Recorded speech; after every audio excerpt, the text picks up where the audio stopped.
Ladies and gentlemen, welcome back once again to Indaba Africa. This is Chris on the Chris Wyatt Africa channel here on YouTube. And tonight I'm talking about something a little more positive when it comes to South Africa. I'm not talking about conflict, racialization of the civil sector, politics, anything like that. But rather going to talk a little bit about the South African wine industry once again. If you've paid attention to my channel, you may have noticed that back in April I did a video talking about wine exports and the impact of the inability to transport alcohol in South Africa at the time, which was later lifted. So this is a little bit about the South African wine industry and a couple of innovative techniques or initiatives they've come up with to help with wine exports. So Wines of South Africa USA, or WOSA, the industry association that promotes exports of South African wines, has launched two innovative initiatives to overcome the Wuhan coronavirus COVID-19 lockdown restrictions that are in place virtually all over the world. The first of which is Wines of South Africa podcast, and I'll talk more about that briefly in just a moment. But the second initiative is the WOSA Somm Sessions. Now, this is a virtual sommelier-led tasting experience.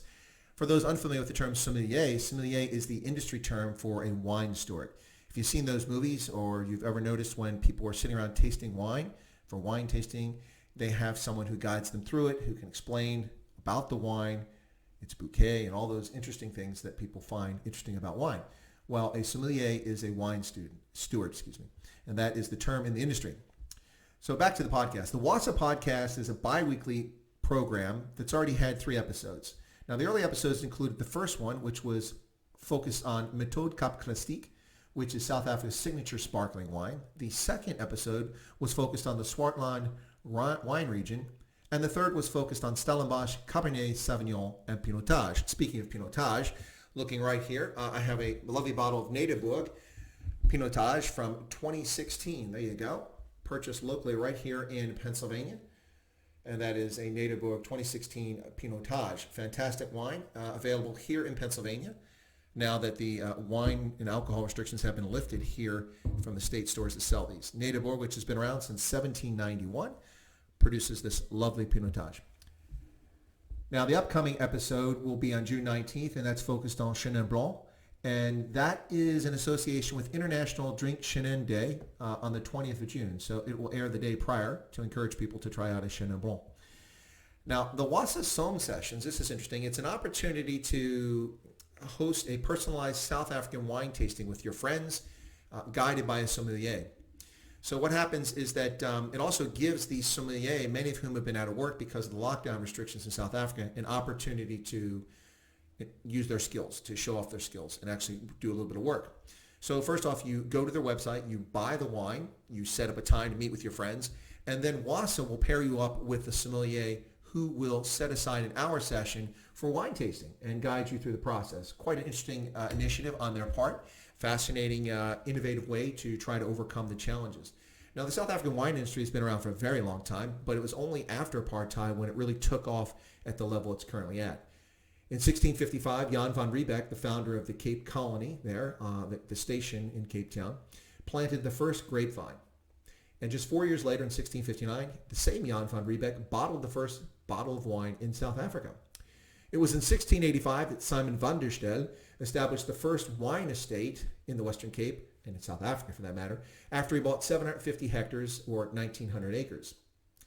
In 1688, shortly thereafter, the first of 180 French Huguenots began to arrive, bringing with them experience in vineyards and making wine. And that really helped take off the wine industry in South Africa after 1688. Trials and tribulations, the British coming and taking over, the wine industry meeting domestic needs, growing grapes for agricultural consumption, for making other things, and time passes by. Apartheid comes along eventually in the 20th century, and South African wines fall out of disfavor, only after the end of apartheid to come back into favor and become quite a significant industry for South Africa. Today, the South African wine industry in 2020 employs directly or indirectly 300,000 South Africans. That is a pretty significant number of people working in and around the wine industry. The industry itself generates 49 billion in annual revenue, 49 billion rand. That's 2.72 billion US dollars. Not anything to sneeze about, ladies and gentlemen. In addition to that, the wine industry in South Africa generates about 612 million US dollars per year in hard currency export earnings. That's also something quite valuable to South Africa's economy in this day and age. So there you have it, ladies and gentlemen, two very interesting initiatives from WOSA, Wines of South Africa, initiatives focused on a podcast, and there will be a link to the podcast at the bottom of this video, so you can go check it out if you'd like and see how that is, and if you enjoy it or not, and learn a little bit about Stellenbosch and Pinot Blanche and Cabernet Sauvignon and all these other wines. So the other initiative, of course, is the very interesting one of using the sommelier to host a virtual wine tasting. So there you have it, ladies and gentlemen. This has been a video about these innovative techniques, methods, initiatives by WOSA to help the wine industry in South Africa. If you enjoy the video or the content, I ask you feel free to subscribe to the channel by smashing that subscription button right down there. And be sure to toggle that little bell icon. Just give it a jiggle to make sure that you get updated and get notifications of my live streams, my Stray Voltage on the spot live streams, my scheduled live streams every Saturday where I have a guest for an interview. And also you can catch these prepared videos like this, more in-depth, insightful, hopefully insightful, about specific issues. And then feel free that you can leave comments. I read all comments. And also, finally, I ask that you toggle that little or smash that little like button there, because likes drive viewership.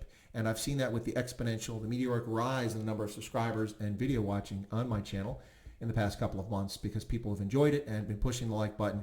And as a percentage of views, it's been quite high. As a consequence, more people are exposed to the videos. So I thank you very much for that. And I thank you for your time and your patronage. This has been Chris for Indaba Africa on the Chris Wyatt Africa channel. And feel free to tune in and check our other videos out anytime, ladies and gentlemen. Have a wonderful day.